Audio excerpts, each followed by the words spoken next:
It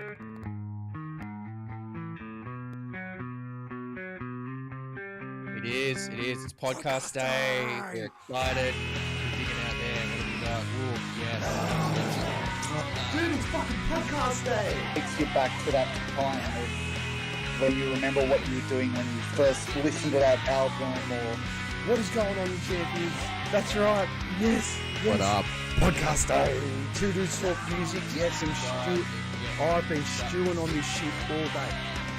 What is going on? Yes. It's that time. Podcast time. Hey, spill the beans, man. Spill the beans. We want it. We want this. The exclusive details. Ba-ba-da-ba-ba-da-ba. Yeah. How you doing, my boy? Man, it's Good to be back. It's yeah, that's right. How was the mission with the Penguins for the Universal Lap? Yeah, it was fine. It was fun. How was fine? How was fun. Nuclear Vision? Man, they were interesting characters. That Noel guy is a very interesting character. Void, very cool to chat with. You know, like I love anyone that nerds out. So yeah, and Brad's just a bro. So I love it. Cool. And Zach, you know, who unfortunately couldn't be there, but he's always there in some way. Yeah, he's always there in spirit. But that's good. That's good, man. I'm glad that's doing all right. Mate, the fucking news today, it was everywhere. If you didn't see it on your fucking Facebook feeds, what are you doing? You don't have the right Hold friends. on, before we start, I'm gonna need a drink. Yep, that's right. It's drink time. Hold up. Oh, I got this big shot of what looks like Have it. juice. Do it. Oh. Bro, that did not look very good. It's not appetizing in the slightest.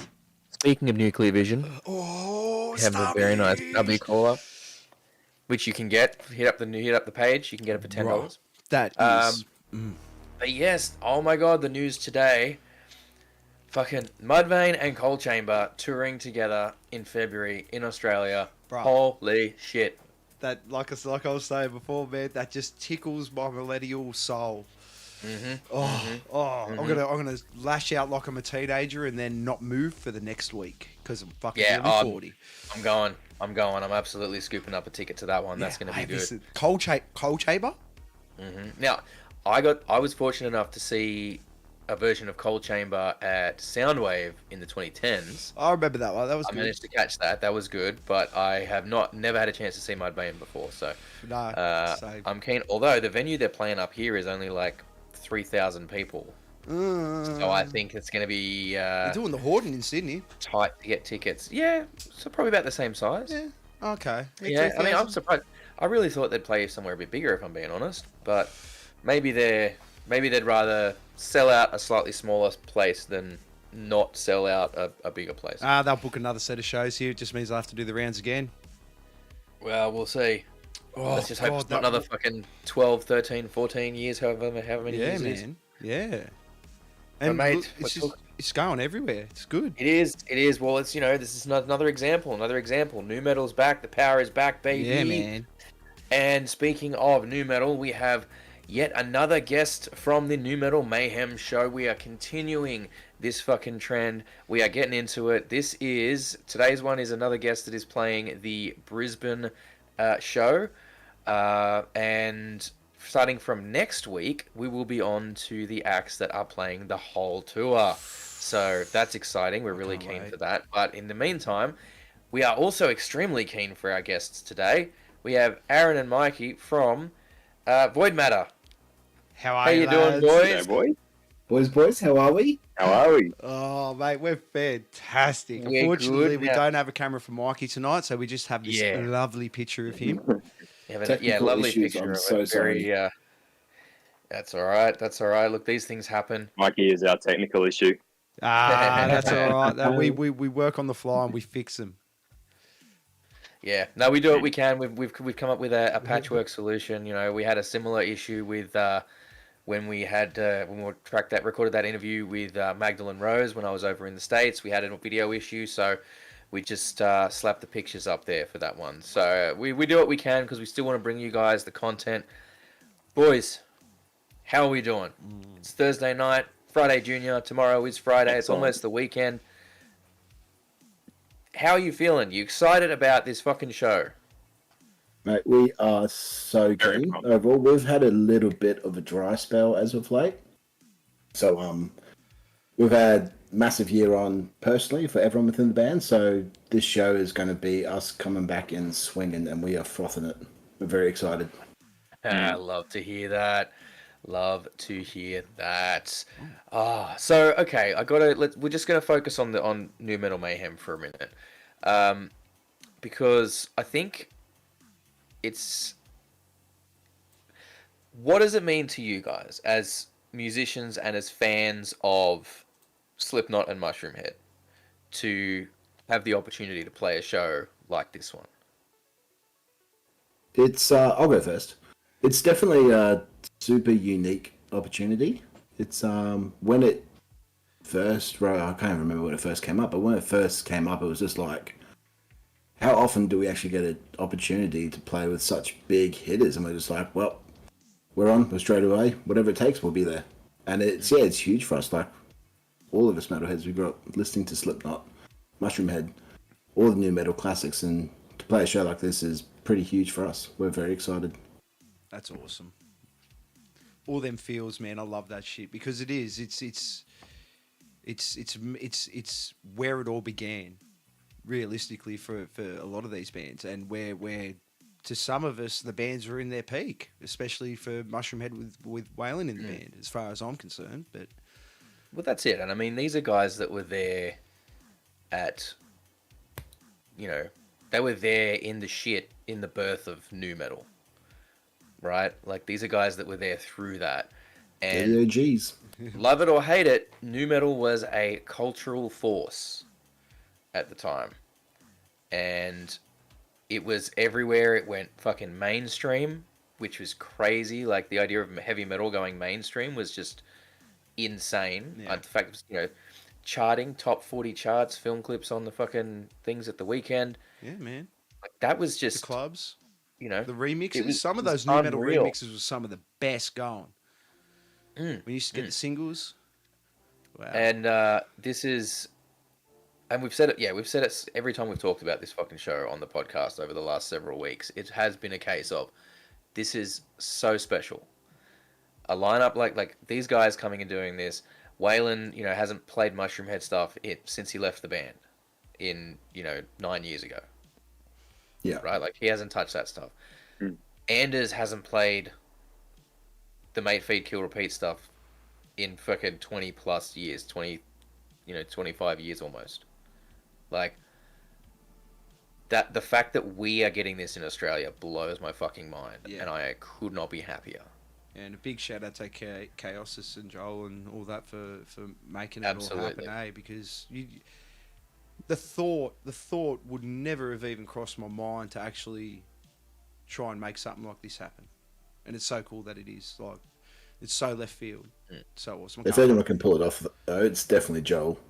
The man. Oh yeah, the guy takes big swings. Oh, The guy takes big fucking swings. absolutely. So, you mentioned you guys have obviously had you mentioned you guys had a bit of time off this year. You haven't really been playing a lot of shows or anything. Yeah. What are you guys doing as a group and also individually to prepare yourselves to come back from some time off to just going on to such a big show?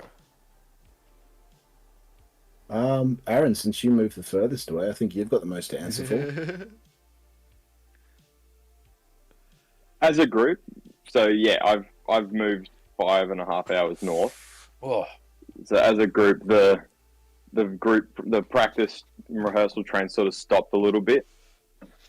So a lot of our chops come down to individual accountability and practice and making sure we're on top of our own material and our own parts. So I can't speak for Mikey, but the rest of us are doing just that. But yeah, it will still always be daunting because it's been so long between like proper rehearsals and going into a gig like this. Like we obviously want to put our best foot forward. So yeah, it'll be fun. We'll be sweet because we all know each other very well and we know how we play. So it'll just be get a rehearsal in when I come down and then go knock them out. Well, that's it. I mean, there's going to be so much pent up energy there too. Like, good couple of months or however long it's been off the train. When I'm sure when everyone gets back in the room together, it's just going to go ballistic. I'd love to be there at that first. Yeah, practice. absolutely. So we've gone to a bit more Exciting. We've done a bit more of a technical setup now, so we're starting to roll more with in-ears, going a bit more digital on our setup. So that's actually helped a lot. So we can actually, if the four of us in Brizzy, if we have a jam together, we can dial in Aaron from wherever the fuck he is, but fuck nowhere. We can dial him in, and he has a jam along with the boys, and it's actually been really, really smooth. So that's been super helpful. That's awesome. Yeah, shout out to Sonobus, the app. It's friggin' amazing. Sonobus. Yeah, I was going to say, how do you guys deal with the latency of having someone come in over a connection like that? Yeah, so we just Sonar jam. bus? Oh yeah, Sonobus, Sonobus. There you go. There's a bit of free advertisement for you. Long distance. Because I have seen a couple of people advertising solutions for that sort of thing, but they're trying to sell like their box basically. Yeah, so there is still some latency with it. So we basically have our jam. We're all playing to our in-ears. And then Aaron's basically jamming along with us. We can't do it with him in the mix as well, which is damn shame. But so you guys are just jamming and not hearing him, and he's jamming along to you guys. Yeah, he gets the full experience. Okay. Oh wow! Nice. Yeah. Awesome. Wow. I like it. But no, it works really, really well, actually. We were super surprised. There's literally no awesome. excuse not to have practice anymore, and that just saves you. Like, wow. Absolutely. Yeah, that's crazy. I'm definitely. So sorry to all the musicians out there using that as an excuse. Oh look, it's fuck. I was preparing for the Tensions Arise reunion show last year, and I was like having to go down to Sydney once a month for that shit. So having some kind of solution like that would have saved me a lot of time and money. Tell you what, fucking hell. Technology's great, man. Oh man, Yeah. we're still trying to get our heads around it. Most of these bands now fucking leagues ahead of us. Absolutely, but going to the in-ears thing, it's becoming more accessible, I think, for a lot of bands now. It's not cheap. Like, you're not going to do it for a couple of $100, but if you throw like a few grand at it, you can put a box together that's going to handle all your needs on that front. Absolutely, yeah. And I guess it depends as well if you're having like one mix for everyone in the in-ears, or everyone's got individual mixes. I don't know how you guys operate that. But you can realistically have some degree of in-ear setup for, you don't have to go into the 5 figures anymore. No. Like you used NUX is a pretty. Yeah, Nux do a lot of wireless stuff. Nux do a lot of wireless stuff. They've yeah. actually delved into in-ears and stuff like that now, and yeah, you'd be surprised how cheap you can do it for now. Yeah, we were super lucky when we did our setup. So we run our entire live setup with Ableton Live, and we basically run it off Luke, our bass player, run all of it off his laptop. That does all of our in-ears, does all of that. And we basically just run it through a USB audio interface. I think we've got 3 separate tracks for all of us. I get one, guitars get one, Luke and Crispy get one. Okay. And it's enough, man. It's enough to get you going, Yeah. Definitely. I think and as long as bootleg, but it you got works. a click track, you get a fucking click track going there, and running any backing tracks or samples. And I mean, we did, we've run that recently, and we just had like start of the set, end of the set, so it's timed perfectly. You don't have to worry about going over time on anything, and you just have all the clicks and samples lined up where they need to be, and hit start at the start of the song, that's a set, and away you go. That's it. And when it works, it's brilliant. When it doesn't work, it's catastrophe mode. But Absolutely.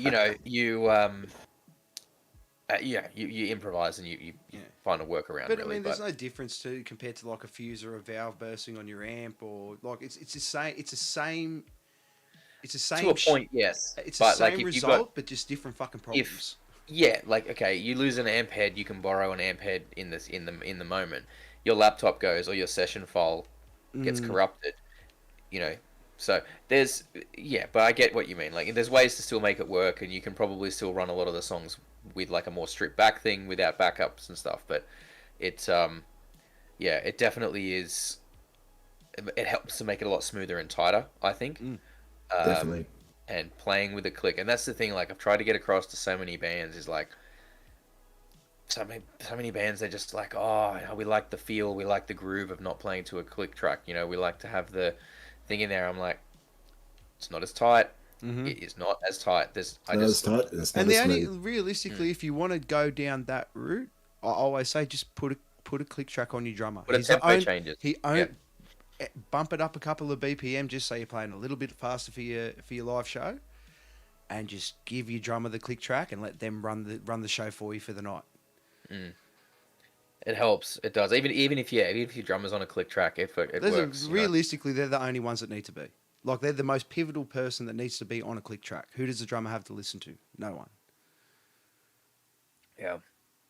I've been saying that for years. It's true, man. It's like, I don't play drums, but it's a sad life with all that. It's a sad and lonely life with all that gear and no one to help you carry it. Hey, at least we get to sit down, mate. It's good. Yeah, that's true. But then you got to carry it all back down the stairs. That's like your reward. It's like you carried it all up there. Now you get to sit down and play. I'm one of the few drummers with such an excellent band that they actually all pitch in and help out. It's actually an absolute blessing. That's good. Doesn't happen often enough. I've always felt that, you know, if you've got a singer that doesn't play an instrument when they sing, that their job should be to help the drummer. Yeah, that was my job. Yeah. So okay, you're obviously, you know, going to be trying to bring your A game to this show. I think every band involved is going to be really trying to take it to the next level. Is there anything special that you guys are trying to line up for this one, in terms of the show or the performance? You can have this one, Azzy. New single comes out a few weeks before it. So that's going to be a big deal. So you did mention that's probably our biggest thing that we've got. Outcast, September 21st. And that's going to be a big one. And we have our very first chatter, Linda Jane. Thank you very much for jumping in on the chat tonight. Can't wait to see you on the 14th of October. We'll see you there, Linda. Woo! Yeah, it's going to be a good one. It's going to be fire. I think everyone involved is super excited for this. Like, I know for a fact, you know, we interviewed Waylon pretty much like the day after the announcement came out, or a day or two after the announcement came out. He is so bloody stoked. He's stoked to be coming back to Australia. He is stoked to be doing this show and this material and for the people that he's working with. He is very, very keen for this. You know, obviously, We the Hollow are so fucking excited. Nuclear Vision is so excited. I just feel like there's a good vibe around this show. Yeah. And I really, really think everybody is... You get some shows and there's just like there's tension around it, or there's like, oh, what's it going to be? Is it going to work how we want it to work? But I genuinely think everyone that's doing at least these Southeast Queensland shows that I can tell is like, they're just fucking stoked. That's the only way I can put it. They're stoked. They're amazed that we're getting this opportunity. They're amazed we're getting this show. And even the fans can't believe their luck. Yeah. Yeah, I think the word you're looking for is grateful. Everyone surrounding this show is so grateful that we're getting this. And yay, absolutely. Outcast. Absolutely, yes. People are keen for that one. People are very keen for that one. So what can you tell us about the new song? What can you tell us about the single? Oh man, it slaps. You have to say that. Oh, absolutely. We do have a bit of a spiel that we can read out for you. That's part of the promo material. We love promo material. Well, let me find it. It's in the email somewhere. Oh, there's a puppy on the screen. New puppy. Yeah, it's a little thing you want. You come for the music, you stay for the dags. Absolutely. So I've got our spiel. This was put together by Luke and Crispy, the vocalists. They do all the lyrics, and actually all of our songs do have pretty deep meaning to them. So this goes without question. It's one of them. So, in a sentence, Outcast is written from the perspective of someone whose toxic behavior has forced everyone close to them to abandon them. Outcast tells the story of someone regretting their past. Through toxic behavior, they have forced everyone they consider close to abandon them. Deep down, they recognize this pattern is causing them pain, but aren't able to take back the things they've said and done. Knowing they are the problem and they deserve their fate only amplifies their pain inside. Everyone has experienced loneliness at one point or another, but feeling completely isolated like no one cares or can even try to help you out of it is crippling. It's dark and it's cold and you've got nowhere else to go. You're an outcast. Whoa, I like Michael, that. I got fuzzies from that one. Very cool. Oh. I'm digging that. That is gonna slap. That little spiel slapped. Thank you. Jeez. Jeez, a big shout out to Luke. Luke, if you guys don't know, runs the or helps running the Australian local band Smokeout. So if That's you the man. any aspiring bands or have any, stuff that you want to throw on there, they are back in November. Get on Oh, that's that. that Luke. Yeah. That's that Luke. Lovely. Awesome. Well, Yeah. they'll be back in November. He's currently in Mexico on honeymoon, so we're hoping he comes back. Ooh. He'll be back in October, actually. Yes, Kim Lewis, I Needs to agree. be back to the Goosebumps gig, to man. goosebumps. I completely agree. Completely agree. Oh. Skills. Mexico on his honeymoon. That's yeah. Wow, that's a long way to go Don't for you the go? honeymoon. Don't you go to Mexico before you get married? Yeah, I was gonna say that's how you go there for one last ride. It suits him and his partner perfectly, and they're having an absolute ball by the looks of it, so good on them. Ah, good Yeah, stuff. Yeah, I that's love awesome. that. Congrats to them, and I hope you guys are enjoying Mexico. And enjoy a long, happy life together. You're stuck together now. Yes, and bring us back some good tequila. Oh yeah, one with the worm. Drink it all, mate. Come on. Okay, so let's go back a little bit because we talked about what's coming up. Let's go back a little bit. So, I've only sort of discovered Void Matter in the last, year or so. But for myself and for the fans watching the stream who may only have recently heard of you guys, give us a bit of a history of the band. How did you guys come together? How long have you been doing this? Where's the band come from? The first part is a Mikey question. Yeah, no, that's definitely me. So the band, Yep. I'm terrible with years, but the band started, I think it would have been about 6 years ago, somewhere around there. Myself and Crispy played in another band called Plague of Atlas, a bit more death metal-y kind of stuff. That name does sound familiar. We did never play a gig and only released 2 songs. Really? So, I'm sure I've heard the name. I can't. Maybe I've stumbled over a song somewhere. I don't know. Sorry. Anyway, continue. Sorry, I didn't mean to interrupt. so yeah, me and Crispy were jamming with those boys for a bit, and it kind of just fizzled, as some bands do. But me and him wanted to keep going, and we basically put a call around and found Luke and Dizzy. They're both, Luke and Crispy have been mates since day dot, and Dizzy is a close friend of Luke's. So all 4 of us were together with another guitarist originally and did our first single and EP. That was Triggered and Running Blind. Shortly after that, we did part ways with the original guitarist, and that is where we found Aaron. So what year was that, Aaron? Do you remember? Year 18, 19? It looks like Linda Jane said I think it was 2018. Yeah, Linda would know. Linda Yep. said 2018. Yeah. I'm pretty sure. Yeah, so I popped up because Luke and I went to the same university at different times. And that university has a collaboration page where alumni and current students are all on, and all the faculty. So this was JMC Arts Academy in Brisbane. And Luke put out a call on that going, hey, going, need a guitarist with a 7-string. And at the time I didn't have a 7-string, but I had an 8-string. So I put that in the comments going, It's one "It's better. got an 8-string, is that all good?" Got a whole. One better, that's what I said. Became an issue later on for me, but one better at the time. And then, caught up, had a jam with Dizzy and Luke while we were there, and Mikey was working on the Running Blind EP cover, funny enough. and Crispy was chilling, and we hung out. It was just a good time, and then, as they say, the rest is history. Oh, most certainly is. Far out. And we'll go through some of the releases here because I want to cover off what you've got. So you mentioned you had Triggered was the single, and then Running Blind was the EP that you guys dropped. That's correct. What the other stuff I'm seeing here, so you then had a couple of singles. You guys did Extinction and Don't Sleep. That's it. Then Yep. you had Everything and Nothing EP, which had was 6 tracks. You had including Unbreakable, which had our mate Bo from Disgust. Man Yeah. himself. On that one. Yes, sir. You had Harakiri, which is the single that tied into that EP. Is that right?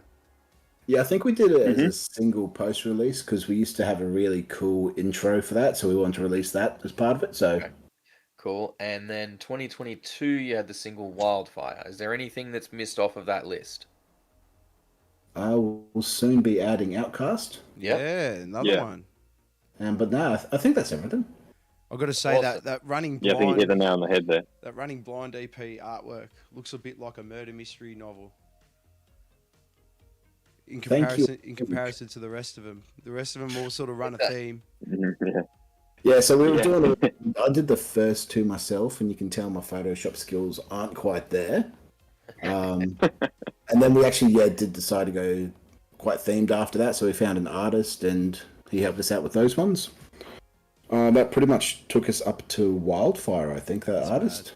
That's mad. So we're having these next two Very singles. Wildfire Outcast is going to be just random ones, and then we'll be starting era number 2 after that, and we'll do another round of theme stuff, I think. Very cool. Very cool. Kim, yes, I'm a big dinosaur fan, by the way. Kim's just asked, anybody like dinosaurs? Yes, actually, Okay. if you heard of a band Yes. called Roadhouse up in Queensland, and you can get their T-shirt, they actually have a very cool T-shirt. It's Ned Kelly riding a Velociraptor in the That's desert. sick. That is Nice. Brilliant. sick. Those are some good lads, the Roadhouse Yeah, boys. they are. They are some good lads. So, all right, let's. So look, I will say, like, I was listening through some of the stuff today just to freshen up, and I feel like you guys have struck a really, really good balance with, like, between clean vocals and like more screaming style vocals. Was that always the plan to have a mix like that? Was that like just Yeah, that was 100% always Natural. intentional. okay? Because you guys use Yes. 2 vocalists, yeah. So you got Luke who does the screaming, and Crispy. Crispy, yeah, Crispy that does the cleans. Crispy and Luke both do both. Oh, Yeah, they both clean sing, they both scream. well, there you go. I love that. I They're like very every talented. bit But of if you that. really low screams, that's Luke. Luke does all the growls. Crispy's more of your fries. Oh. So That's cool. I like that combination. They're like almost like a dual vocalist setup rather than a lead and a backup vocal. yeah, 100%. I love that. Volumes do that really Yeah, well. absolutely. Band volumes. Mm. But I love that shit. It's so good. Add so much layering into it too, where you don't have to overdo it in production because you've got 2 vocalists there. Yeah. Yeah, absolutely. So it's just Yeah. yeah. Just Very a very good. natural kind of layering. Blend them together really. Yeah, really well, you wouldn't need to do too much. You just let them sit. Yeah, just mix it in. Okay. All right. So now I got a slightly more challenging question for you guys. Then, what's next? Okay. So obviously you had a bit of a break. You're doing what you're doing. Still working on stuff, obviously, because you got the new single coming out. You did mention that you're hoping to have some more releases in the future. But what do you think 2024 looks like for Void Matter? Gonna be a huge year. It's going to be busy. Big things coming? Going to be very busy. Watch this Big things space. coming. TM. Watch this space, yeah. You can. I think you're allowed to spill the beans if you want, Aaron. I mean, we've done some posts while we're doing it, haven't we? But I don't think people have really put it together. So we have been recording our next EP. Oh. So that's already happening. We've been doing that with Ione Heckenberg of Ocean Sleeper. Oh, nice. So it's been a lot of fun. That's going to be a process. heckin' good time. That's gonna sound. Yeah, it's pretty insane. This new material. We're pretty over the moon with how it's going and where it looks like it's heading. So yeah, don't want to say big things coming, but I think you can fill the gaps. No, I mean when you're working with someone like that, and you know, like they're a fucking legit band. You know, like how are you finding going into that with the production or what are you taking away from it with the production process and the learning curve working with someone like that? For me, it's seeing how he operates with a guitar, because that's where my field is. So it's just seeing what his thought process is about with layering, what chords we should be using, what voicings we can really take out of it if we want a huge chord or just like a single note or a power chord. Just like really picking his brain and analysing what he's doing for the piece. And then, yeah, that's been my biggest thing. That's awesome. Don't know what Mikey's taken from it. Yeah, so for me, actually, the biggest thing for it has been this is our first time actually working with a producer. Oh. And for the longest time, we were always like, now we write our own stuff. We don't need producer, we're Void Matter, is what we do. But where we've always been quite good at, we've always structured our songs well, we've always done everything quite well, we've gotten to that 90%. But it's just getting that extra 10% where you have that objective party coming in with a bit more experience. It's like where everything else was the beer version of Void Matter, this is the distilled whiskey version of Void Matter. It's us and concentrated. And it's just like basically gets our essence out there more. It's like if we ask him, this is what we want it to be, it's just bam, there it is. And we're just like, fuck man, that's it. That's what we want. That's us. That's the kind of thing that I think when you get a producer in that's experienced and you know what you want, but in your head, but you don't necessarily know how to get from here to there, right? Like, I was really fortunate back in 2012 with Tensions Arise. We got to go over and record with Logan Mader, and the experience that guy brought to the table, like, you just know, like, you're like, hey, this is what we're after. He's like, all right, what's the vibe on this song? What are you trying to do? And he's thinking on levels that we aren't even conceiving of. Yeah. Right? Fifth dimension shit. And like he's playing, you're down here playing checkers and he's playing 4D chess. Yeah. Right? Like he's running rings around you with what he's after, and he knows how to get there. Not only does he know how to get there, he knows how to get there and make it sound more incredible than you could ever imagine. And working with the right producer makes such a difference. And you're right, there is a lot of bands, especially nowadays, where people can, record their own stuff, where there's hesitancy about bringing in a producer, or there's a concern that it's going to, dilute it or change it, make it something it's not. And I think that's just where you just need the right person.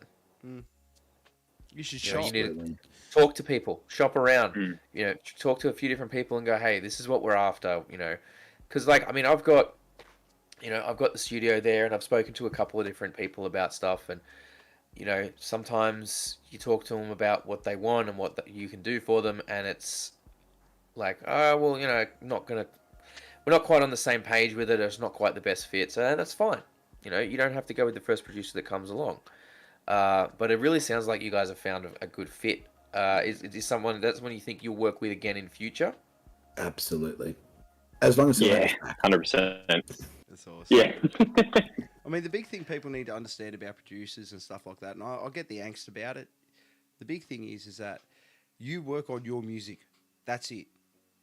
They work on everybody's music. So they're sitting there seeing ideas all day, all night.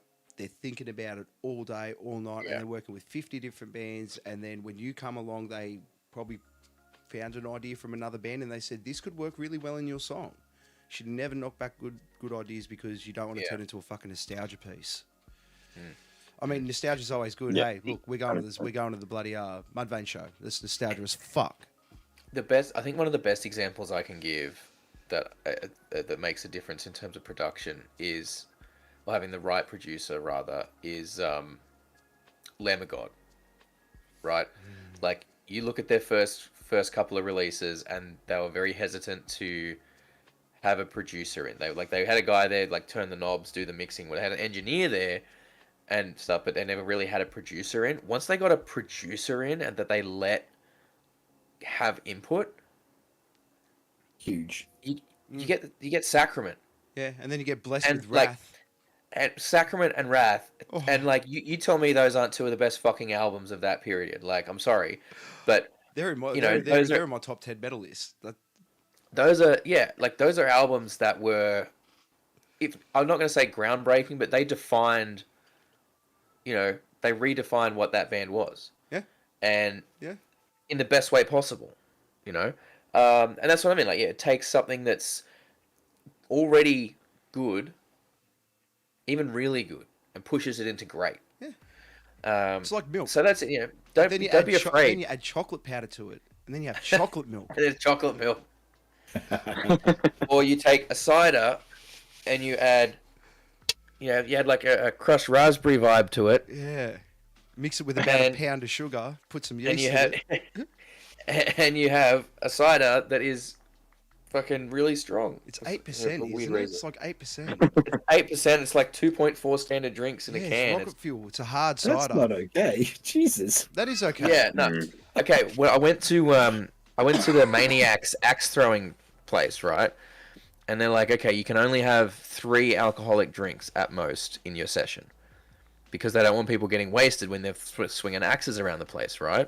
That's kind of fair. Fair enough. These are one of the ones that they offer, and I'm like, man, you have 3 of these in a session. That's a You six can't pack. fucking drive. Like, Yeah, how one are in the they session okay you with can't that? drive. I feel like that defeats the purpose of the rule. It really does. It really does.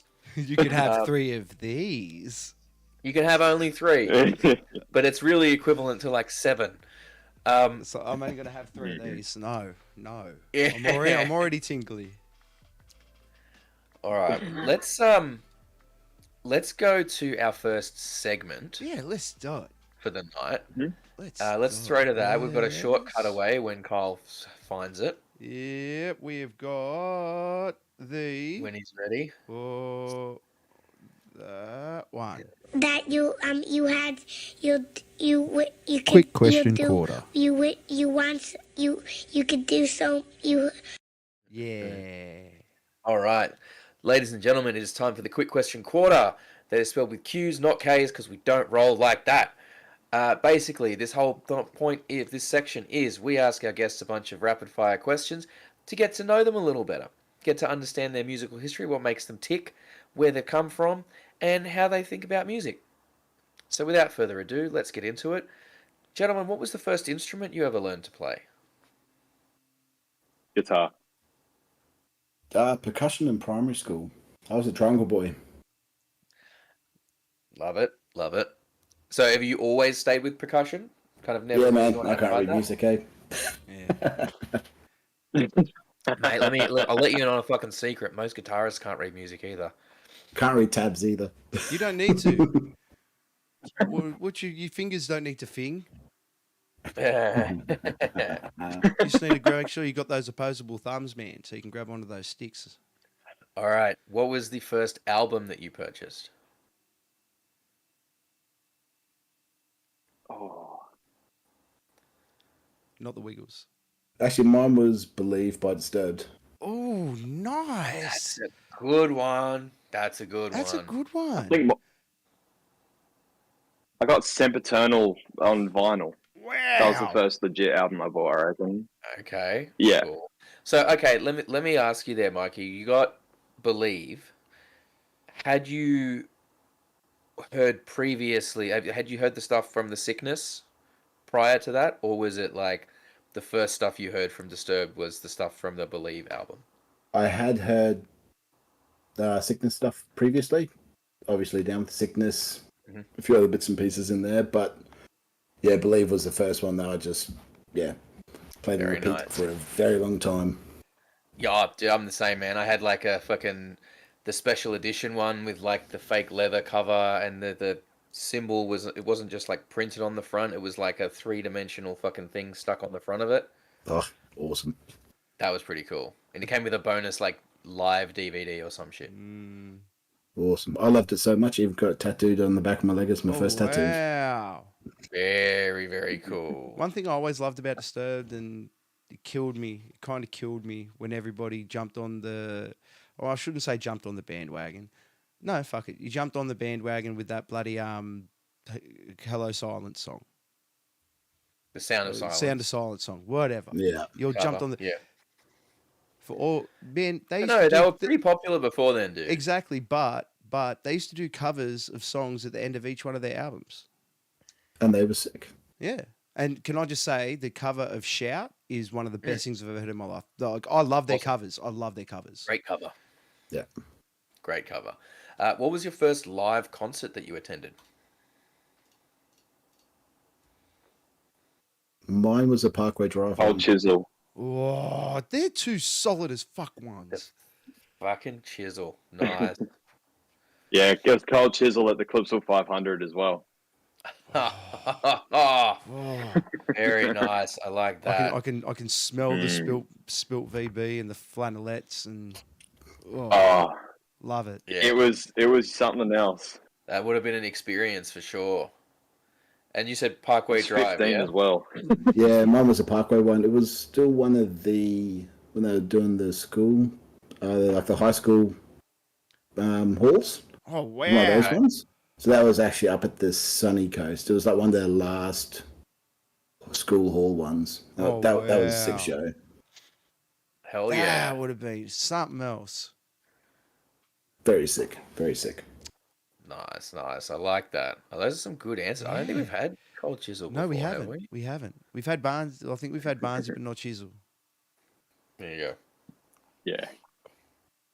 What is an instrument that you've always wanted to learn but haven't yet? Accordion, straight up. Whoa! Saxophone. Yes. Hey, Yes. okay. Accordion Well, there you go. and saxophone solos in What the next Void Matter EP. Yes, Down. that's your Done. mission. You gotta learn them and put them in the next album, Lock it the in. next EP. Fantastic. Lock it in. It'll Even be if there. Even if it's do just you like know a weird what? intro. Nah, dude.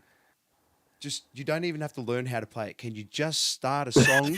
Can you just get typical accordion polka music, start it, and then just drop straight into it, and just try and write a guitar riff around the polka music? That'd be sick. I know what we need is a Void Matter cover of Careless Whisper with fucking with the saxophone sample in there, and then like a weird, like accordion accompaniment somehow. I think yeah, need to make that. I think that's I gotta don't be know how the rest of the band will feel, but we'll do it. We're Fuck the into it. rest of the band. We're We're talking to you in- guys. We're in Void Matter now. We are the band. Yeah, we are. Look at me. The majority of our Look at boys, me. let's go. I am in Void Matter now. That's pretty good though. Those are some good ones. Have we had accordion No. before? That's the first time we've had accordion. I No. think we've had saxophone before. We haven't had Yeah. accordion before. So that's good. I love these ones, man. We get the wildest picks sometimes. It's amazing. Okay. All right. I like this one. So, if you could pick one big band or artist to open a show for, now the caveat, the rules around this are simple. It's literally anyone, living or dead, active or not, whatever period in their career that you could choose. If you could just bend the laws of space and time and have Void Matter open for one big band or artist, who would you pick? Like just your dream fucking choice. I'd probably go Lamb of God. Yeah. That'd be rad. Current era or I'd go Periphery. with both Atlas. That is good. That is a first. That is good answer. That is good answer. Good answer. Sorry, mate. I didn't catch that one, Aaron. What was that? Periphery. I Periphery. love Periphery. Fuck yeah. Fuck yeah. Yeah. Yeah. Yeah. No, that's good. That's good. I'll tell you what, Lamb got to be high up on my fucking list. Oh yeah. Lamb got to be real high on my fucking list. Jesus Christ. Like I'd probably do it any era. Definitely in Wrath though, if I could. yeah, That'd be sick. right, dude. Just oh god, I love that album. Man, I saw him on that fucking tour. Same here. I saw him on that tour at the Horden Pavilion. No, Big Top. Yeah, Big man. Top at Luna Park in Sydney, man. That fucking show went off. Fuck. Fuck, who else was on that? So you were at that show, yeah, Kyle? Who else was Oh on that yeah, one? I got there late. Was it, did they tour with Machine Head? Is that who else was on that one? No, because Machine Head would Lamb of God were headlining. Machine Head wouldn't open for him.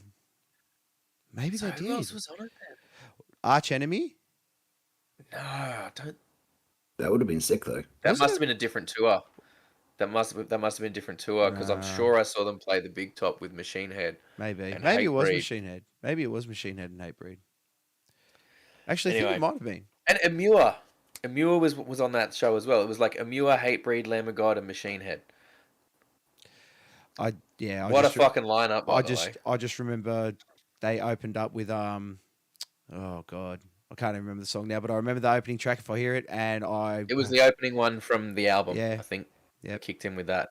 and yeah, I lost my Blew the mate, roof off the and place. I didn't see him for the rest of the night. I was very drunk, and yeah, All right, time to break out the Spotify playlists, fellas. Who is an artist or a band that you're listening to at the moment that you think is underrated and deserves more attention? I'm going to whip open my Oh. Spotify and have a look at recently played. Yes. Please Let's feel do free it. to do so. Please feel free to do so. I'm gonna We have to get a have, cutaway for that part. Yeah, give them like, give people like that you have the fucking Jeopardy music playing Yeah. or some shit. Yeah. Actually, I'll get that one. I'll get the Jeopardy. You guys should do a heavy version of it for me. Get Zach to do a solo. Actually, they're getting a lot of recognition now, but I've been vibing Earthcaller for a fair bit. They're sick. Earthcaller.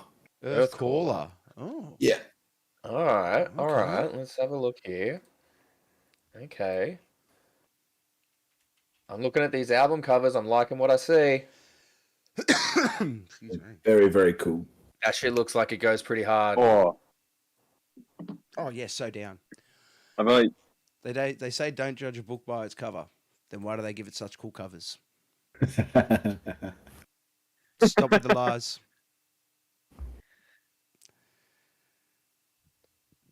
Sorry, Aaron. What was your one? I haven't listened to them too much yet because I've only recently gotten into them, but I'm really enjoying Dream State. Dreams. Dream State.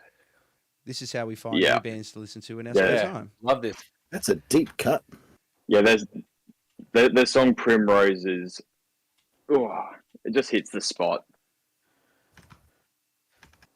Hey. Ooh. They look metalcore-ish. Another cool album cover as well. Mm. Judgy, All's judgy. right. Those are on the list now. Ooh, I Absolutely, like it. this is Chin up, great. princess. Yes. Latest single. Yeah. Give that a listen. So yeah, we love this. The whole reason we have that question in there is because we never like to be stagnant. We never like to remain like. We never want to hit the point where we're only listening to shit that we've listened. You know, that's when we're never trying to find new shit. Like, Yeah. There's apparently there was a study done and they reckon that your taste in music kind of solidifies for most people between like 30 and 35, and that's kind of around where they stop finding new stuff, which it kind of explains why the bands that people in their 30s grew up on are usually the bands that are considered dad rock. Yeah. And I Mud think Bane's it's- dad rock now. They are. They are. Blink-182's dad rock. Linkin Park's dad rock. Green Day's dad rock. All these bands that have been around 20 plus years, they're fucking dad rock. Bro, Man, I just, love just, some dad just, rock. It's just wait till, Metallica's like granddad rock now. You yeah, see, yeah, just he's wait. not. He's not wait- Papa Het anymore. He's Grandpapa Het. Wait till we're older and listen to the radio or some joke and they're like, yeah, sweating to the oldies, and you're like, this song only came out Yeah. Yep. Sweating to the classics. Classic rock. Oh, I'm yeah. scared. Yeah. Grey's in the beard, again the grey streak in here. It's fucking it's not happening. I It's feel not I feel the happening. need now to get a random jacket and just put patches all over it. Oh, man, you know what? Okay, I gotta tell you at Hell Vegan Fest on the weekend, Yeah. which was amazing by the way. If you haven't checked it out, go and check out my video Yeah, report dude, it on it was on the really channel. good. It was really good. Good vibes all around. Everyone was just there to have a good time. It was awesome. I saw someone had a battle vest that was like not just a vest, it was like a long one, kind of like I think went down to about his knees. Like nearly Uh, a mid-length trench coat. yeah, and I'm like, that's impressive. Covered in patches. It was like, all right, That thing would weigh a like, ton. yeah, like that's the guy that's been around the trenches. It's like the equivalent of getting tattoos. Almost, It is. It is. almost. You And can be a clean skin, but if you have a good battle vest, Yeah, you can. You don't mess with a man's battle vest or lady's battle All right. vest. all right. Back to the questions here. What is something that people may be surprised to learn about you? That's a really good question. Thank you.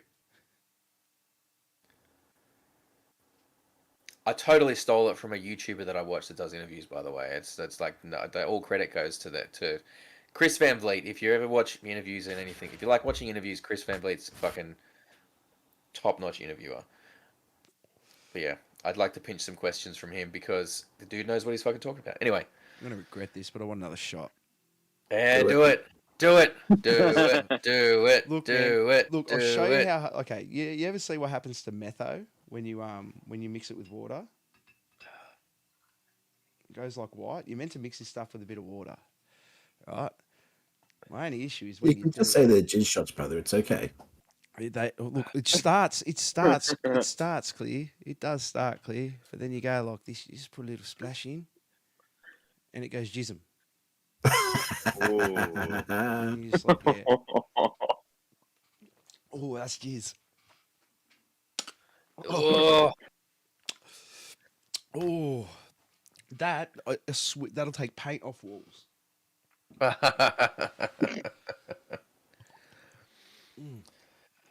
Oh, Honestly. You have something, Mikey? I got no idea, man. I can do something professional or something personal, or I don't know. whatever you are comfortable sharing, gentlemen. There's no. The only thing I can think of is I spent 6 months in high school learning the cello. Whoa, That's good. That's the only thing I can think of. that's pretty fucking surprising. Why'd you stop? Because I decided that I would rather be really good at guitar than okay at two instruments. Okay. And I'm still working on the really good at guitar part. Look, no, that's perfectly valid. That's perfectly valid. I've tried cello, man, and I know it's fucking tough. Even Kim Lewis, like, what the fuck? Yeah. For Yeah, I mine, don't think I've even told the band that. Oh wow. No, we had no idea, dude. Oh, the more you know. See, we're breaking down barriers That's here. it. That's what we We're do. bringing you closer together as bandmates. Let the Oh. healing continue. Now he's going to get to practice, and they're going to call him Cello Boy. Cello. Every time he I know calls him on the Christy- phone. Every time he calls him on the phone, that's how they're answering now. Cello. Absolutely. I know Crispy is watching this, and I know he's probably already changed the nickname in the group chat by now because of that statement. Oh man! Hey, if that's you're looking great. for a fun name, you should call him Lemoncello. There you go. Oh man! Sorry, Mikey. For mine, lots of people in my personal life and the band knows it, but I am the big dumb boy that sits up there, plays drums, but I'm also a fully qualified international welding engineer. Oh wow! Oh hell yeah! So that's fun. So, Nice. Wow, that's like structural and big buildings. That's impressive, and wow, man. that's some heavy stuff. Literally. Literally. Nice. But a lot of people don't expect that, so I'll go with that one. No, that's fucking cool, man. I like that. I like that, man. You should. But I can't weld for shit, so don't ask me to weld anything. Just to the engineering side. Hey, your hands are too precious to be holding bloody stick and TIG welders, mate. So that's the thing. Is like you get the engineers out on site, and you always like check the edges because if it can pass soft engineer hands, you've rounded your edges, mate. It's fine. Just walking around touching corners all the time. Do you get And it's not filthies just the from autism, it's actual great. welders? What was that, sorry, bro? Do you get filthies from the actual welders? They're out there like doing the stuff, and then you're coming down like judging it and shit. Oh, absolutely. And they're like, "Fuck this guy. He's not doing shit." You don't know. You're just an engineer. Yeah. Exactly. Yeah. I've Yeah, worked on yeah. job sites. Part and parcel of it. It's good fun. Well, you know where you Okay. stand. Yeah, generally in the air conditioned office. Yeah, that's it. Well, they're damn sweat monkeys. All right. So you guys have done, been doing music for a little while now. I'm sure you've written a bunch of different songs. Oh, you. Sorry, Go on, I just mate. wanted to ask because I've noticed, like, obviously with your guys' timeline, how bad did the lockdown?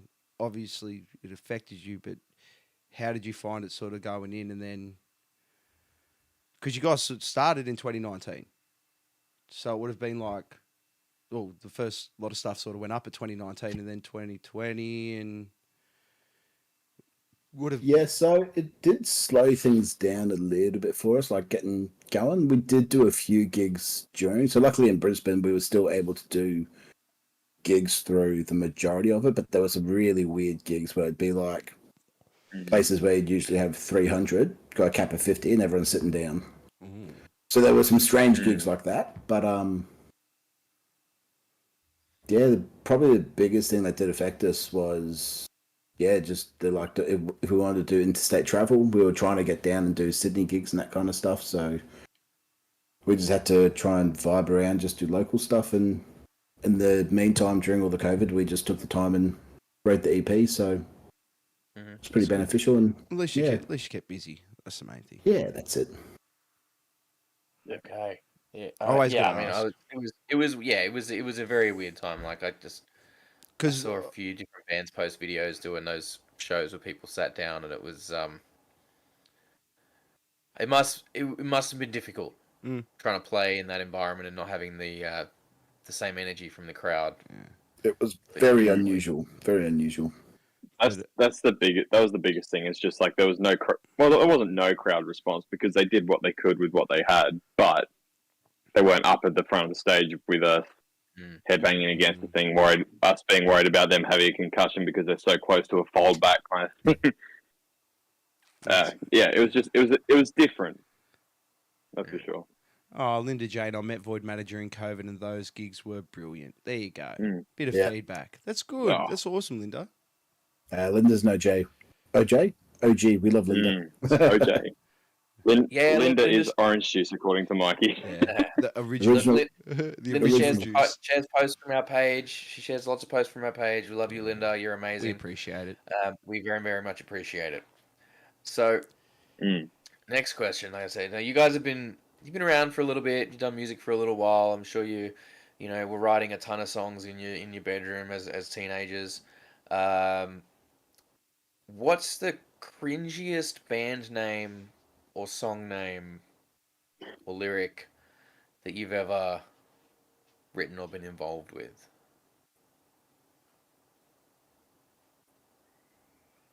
So I think it's definitely going to be a Void Matter one for me. Ooh. Okay. So one of our favorite songs to play is Extinction. But Crispy, I'm so sorry for saying this, but I cringe really hard every time he introduces it when he says, "Who likes fucking dinosaurs?"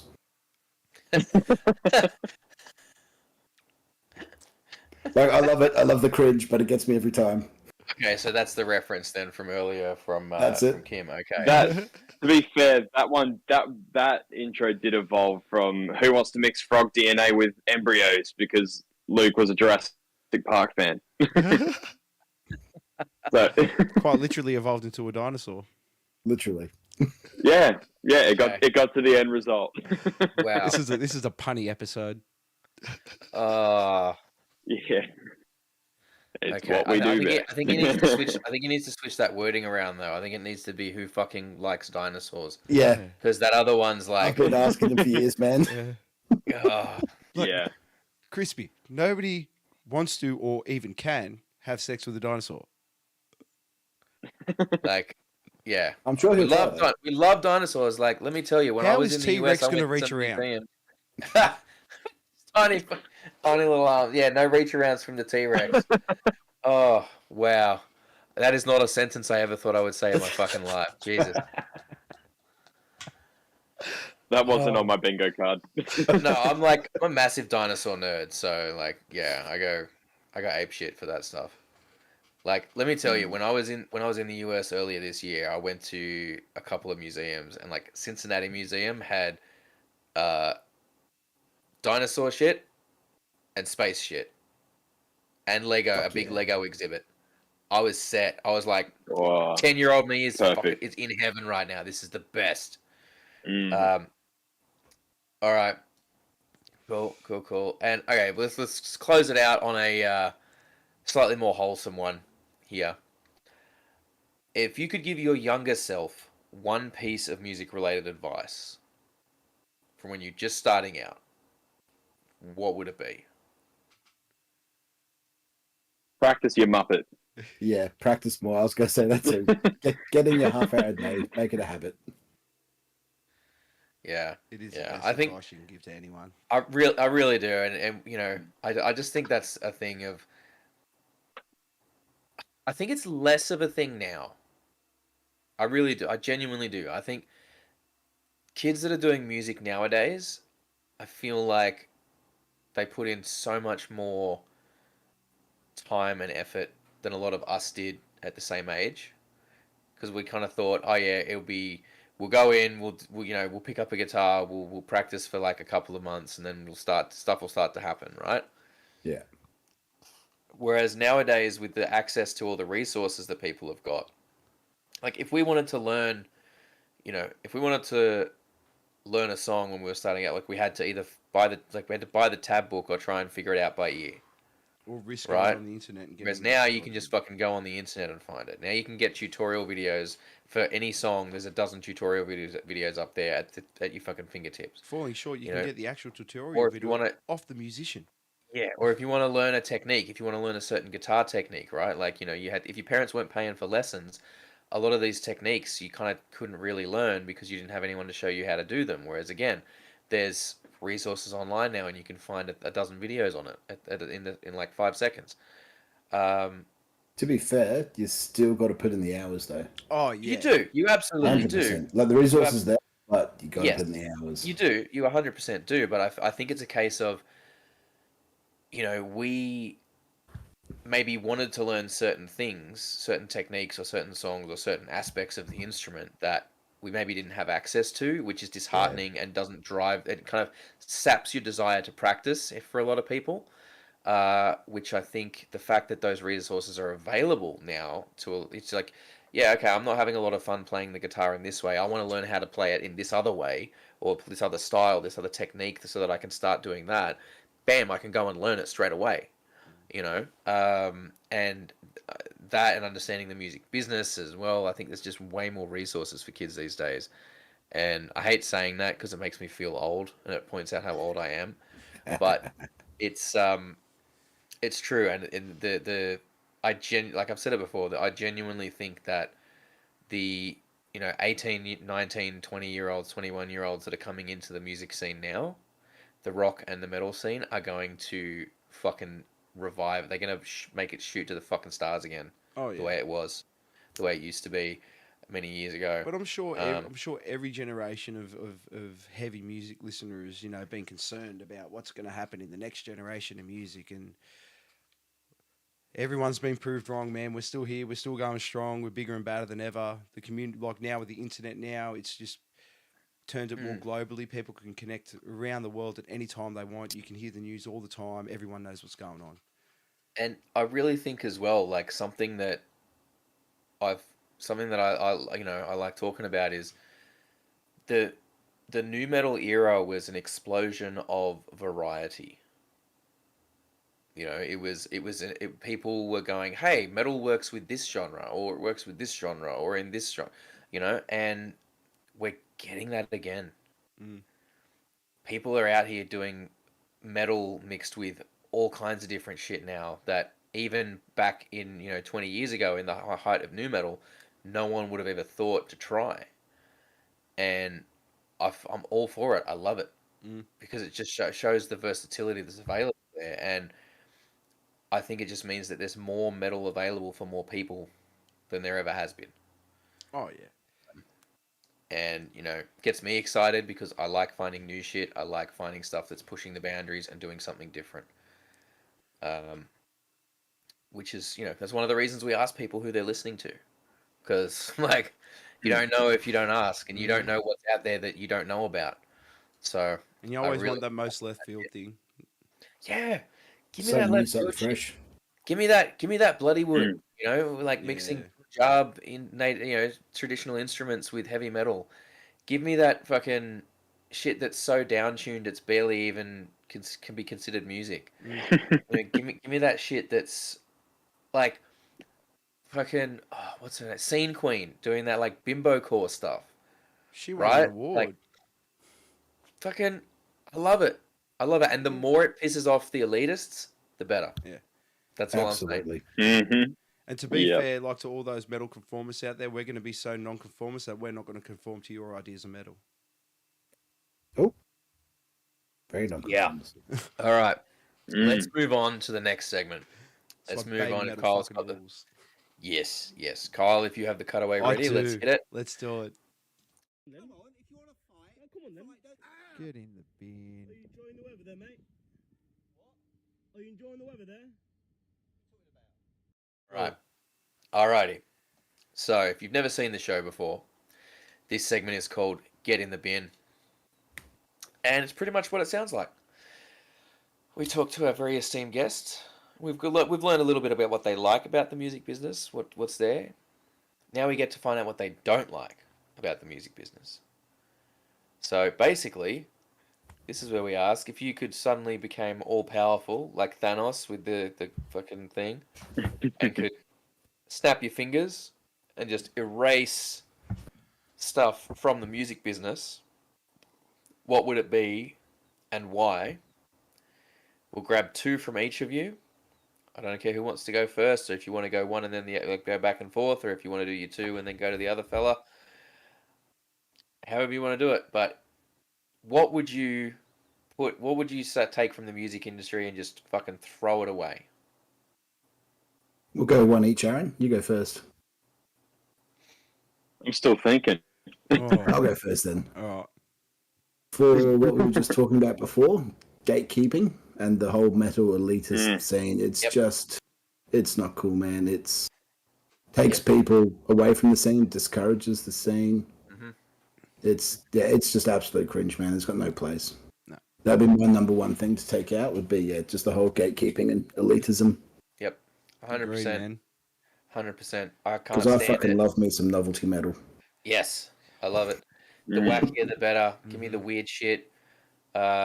Even if I don't necessarily enjoy it the same way I enjoy some other stuff, I find it's fascinating just from Fun. a musician's perspective.